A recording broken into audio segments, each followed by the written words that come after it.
Thank you. So with that, I would like to introduce this week's speaker, who's been very patient with our extended Happy Bucks. Joe Walsh is a director at Adaptive Sports New England. Joe and the people at Adaptive Sports New England are helping to increase participation in sports of youth and young adults with visual or mobility impairments. Joe, thank you for joining Weymouth Rotary. Well, thanks very much. It's a real pleasure to be here, and I appreciate all the work that the Weymouth Rotarians are doing and all the contributions you're making. It sounds like you've got some great projects in the mix, and nice work. So I grew up in Braintree, right next door, and I currently live in Quincy, although I've traveled the world a bit in between. So, but I appreciate, sorry I can't be there at the weather vane, but as the times being what they are, Zoom will have to do tonight. So can everybody hear me all right in the hall? Yes. Okay. I'm going to try and share my screen here because I've got some slides that have some photos on it. Which will give you a good picture. I'll give you a heads up here first is that I'm legally blind, and so it may look like I've got things under control here, but everything's always right on the edge. So I don't really see what's going on the screen, but if you have anything that you need any feedback for me, then please let me know if things don't work the way that they're supposed to. And get this zoomed in.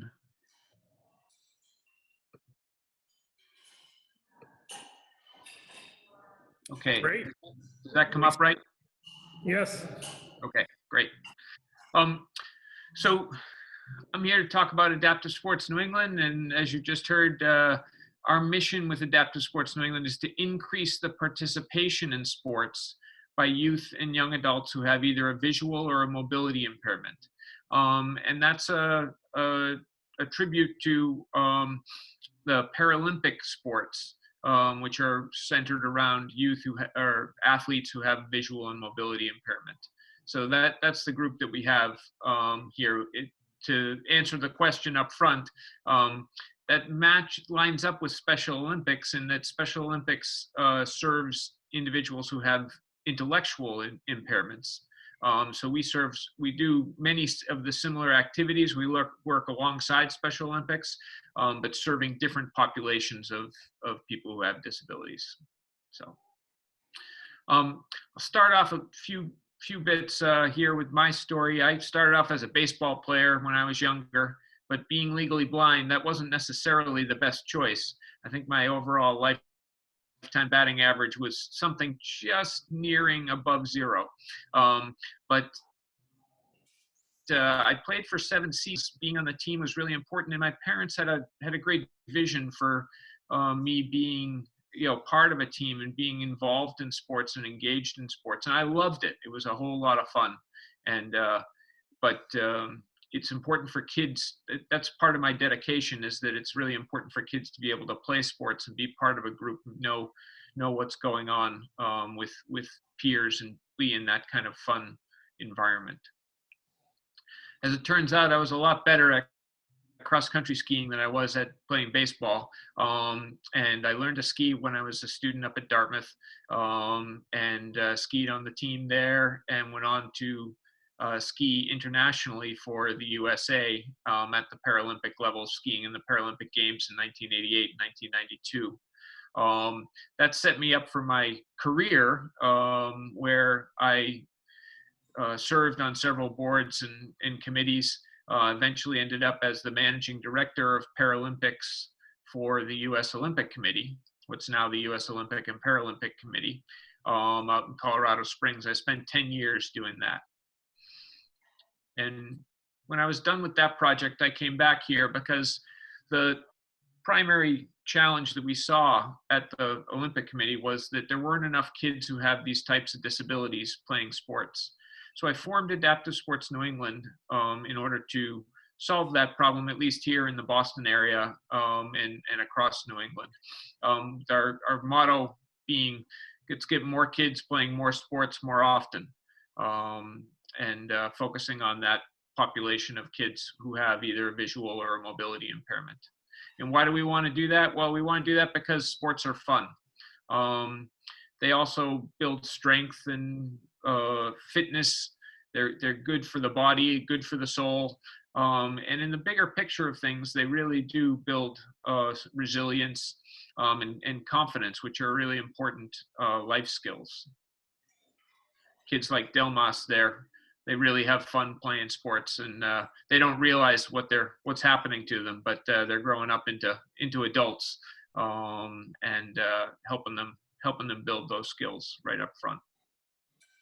Unfortunately, about 80% of kids, the national statistic says 80% of kids who have these types of disabilities don't play sports. There are about 1,000 such kids in Eastern Massachusetts. So that means that there's an awful lot. While we serve about 100 kids, in the past, we've served about 100 kids a year. We're only serving a small fraction, and there's a lot more kids out there who could be participating in sports. They don't play because the adults in their lives never see the opportunities. They haven't seen Paralympic sports. They don't know any other kids in their town or in the world, in the town that they grew up in, who play sports. So they just don't have a picture of their children as athletes. Not to their fault, just that has never happened. It's also the case that coaches don't have the training or the expertise that they need in order to be maximally helpful to these kids. And as I said, there's just a few of these kids spread around in any given city or town. There may only be one or two. So there aren't really any peers. There's no demand for a wheelchair basketball team in every town, because there aren't enough kids to play, or aren't enough kids who would only play wheelchair basketball, can't play stand-up. So at Adaptive Sports New England, we take a couple of different approaches to put kids on the road to success. We play a variety of different sports through our Paralympic Sport Club program. We provide individualized and customized support through our Sport Concierge service, where we support these kids one-on-one. And then we've got a number of partnerships that we engage in order to make things work and build up the population. Our sport club program, you see the sports there that we play, we're focused primarily on basketball, track and field, swimming, rowing. And we've got our superstar coaches. Our track and field coach there, wheelchair track coach, Katrina Gerhardt. She's a medical student at UMass Medical Center and 4-time finisher of the Boston Marathon. Allie Riley coaches our rowing program. Allie's a two-time silver medalist at the World Championships for para rowing. And Michael Prout and Anna Johannes coach our swim team.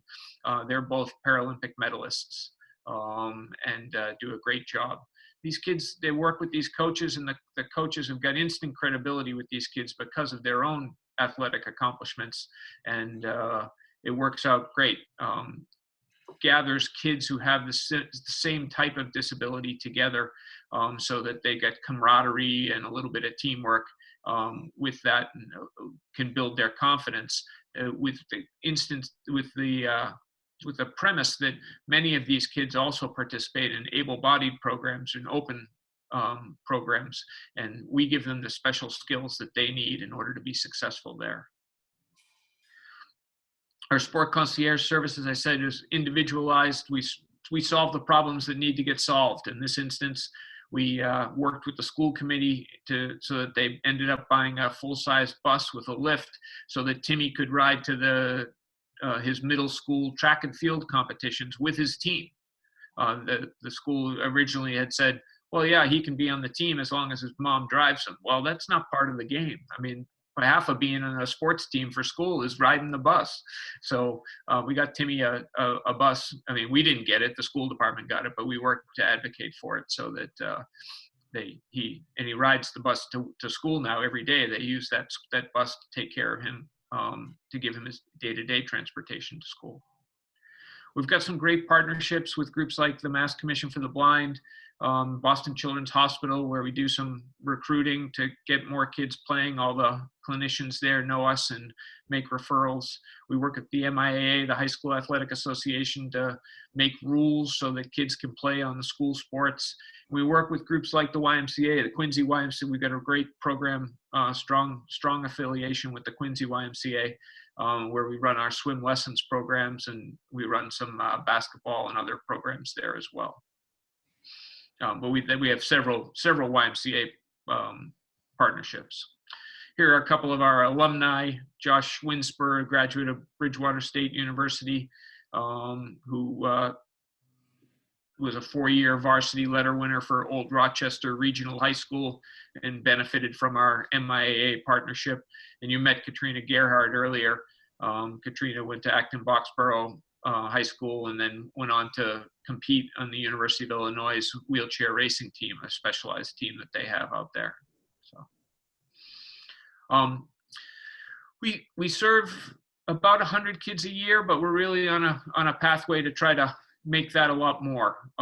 We've got some strategies, and we've worked hard to put in place some of our Paralympic Sport Club programs, and now we're working hard to work on our outreach strategies, communication strategies, and outreach to get more kids involved.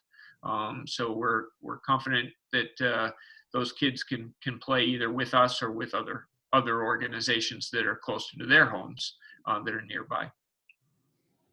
One of these strategies is for us to run some more programs in locations that are a little bit further afield from the greater Boston area.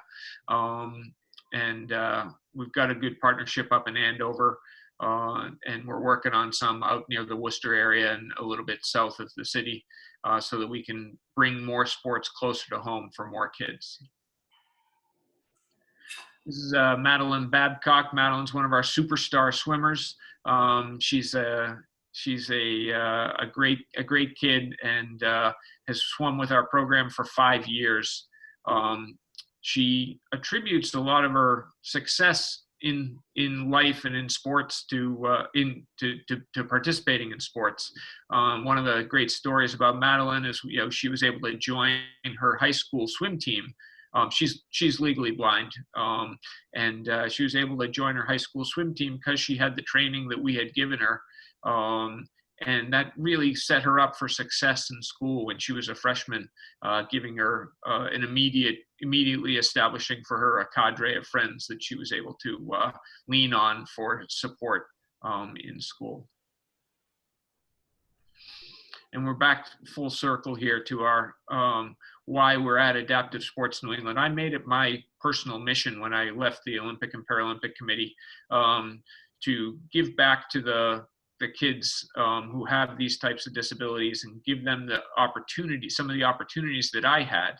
I had the honor of being the son of Tom and Mary Walsh and getting their advocacy, but not everybody's got that level of privilege. And what we're doing here is trying to give those kids more opportunities so that they can benefit from sports in the same way that I have. We've got a great little organization going here with Adaptive Sports New England, and we'll just continue to expand it and work on getting more kids to play more sports more often. And that's the gig. And I'm really happy to answer any questions and talk and chat or whatever. Give me just a second here to get the screen down. I'm gonna find this to stop sharing. No, I'm not seeing it.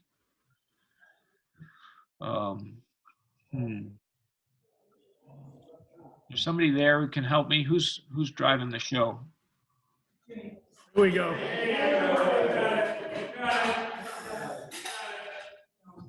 Thank you, Joe.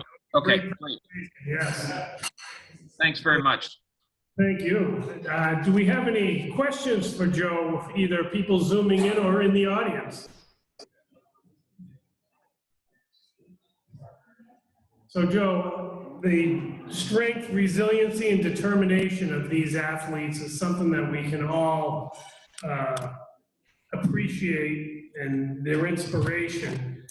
What do you run into? What's some of the biggest challenges you run into? You mentioned that a lot of people just don't know about it. I'm sure parents are maybe a little more protective of a child that has some visual impairment or mobility impairments, that they're going to get hurt.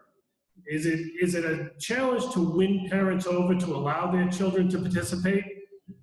It is. And I think that barrier breaks down pretty quickly when we get a first cut at it. You know, when we give the kids the first opportunity and the parents are able to see how their kids engage. We've got some very talented coaches and volunteers who work with them. But getting the kids to come out the first time is a big challenge. Whether that be because they don't have any awareness of the opportunities that are out there for them, or because they're got a little bit more hesitation than perhaps your average kid. So a couple of strategies we use on that is we're working to try and get some younger programs going, because the younger kids tend to have a little bit more, they tend to be a little bit more open to trying new things. They're not quite as worried about getting embarrassed like the high school kids are. So we do that. We also run some clinics, what we refer to as a Paralympic experience, where we'll set up 10 different stations and give the kids a chance to try 10 different sports at one location. We did one at the Quincy Y a few years ago. We do them at Tufts University at their field house, and we have archery and rowing and tennis and basketball and cross-country ski imitations and other sports, so that kids can try and find something that works for them. And so it continues to be a struggle, but we'll win them over one at a time. That's great. Tim Cronin has a question. He's zooming in. Hey, thank you, Joe, for your presentation, for all the work that you're doing. I'm a bit familiar with some of how it feels to be able to do some of these adaptive sports. My father, he fell in 2013, although it's a different program. He's been able to do basketball, he's been able to do golf, he's been able to do hockey, and it's just seeing him just so excited about it. I can only imagine how some of these kids feel. My question is a little bit topical, though. How are you kind of dealing with, or how are you thinking about how to provide some of these programs for students during COVID, and what does the next year or so look like for the programs? Yeah, I'm familiar with your dad's name, and glad he gets out. There's a lot of opportunities for adults in our community as well, especially through Spalding Adaptive Sports Centers. They do some great work, and part of what we do through our Sport Concierge program is to make referrals to a lot of different programs. Our theme is that we want kids to play, whether they play with us or they play with somebody else, or they play in a school or a town league or whatever. So we do a lot of referrals to other organizations. But to the COVID question, we are running a few programs. We've got our swim team program is up and running. We've been doing wheelchair track, and we have our rowing program with community rowing is active. They all are with some modifications. The rowing program we're doing just on the rowing machines, and we have got them outdoors underneath a tent out back, so that'll last for a few more weeks at least. Our wheelchair track program is a sport where we are able to give them plenty of distance and let the kids spread out, and these are all those two are outdoors, so we count on the disbursement of the disease out into the wind. And our swim program, the swimmers have established some really good protocols on distancing and how to come in and out of the pool. So we've got a limited number of kids, but we swim with a limited number of kids in each lane anyways, because of the disabilities and the different speeds and capabilities. So we've got those three programs going. We haven't been able to play basketball or I know that some of the hockey teams are starting to practice a little bit. We'll see how that goes. But we're optimistic that we can keep up on some of these individual sports. The rowing, we may be able to figure out a solution for rowing for the winter. The wheelchair track really is going to have to go away, I think, for the winter. But we'll bring it back in the spring and hope that we've got some opportunities there. There are some places that are doing virtual, exercise routines. And we've referred a number of our kids to those programs, whether they be youth programs that are out of state or out away, because there's so many of them that they can find one that matches up with their needs. We haven't run any virtual programming other than a few seminars and webinars, but there are some good ones out there. So. Thank you. Are there any other questions for Joe? Hearing none, so thank you, Joe. We really appreciate you taking the time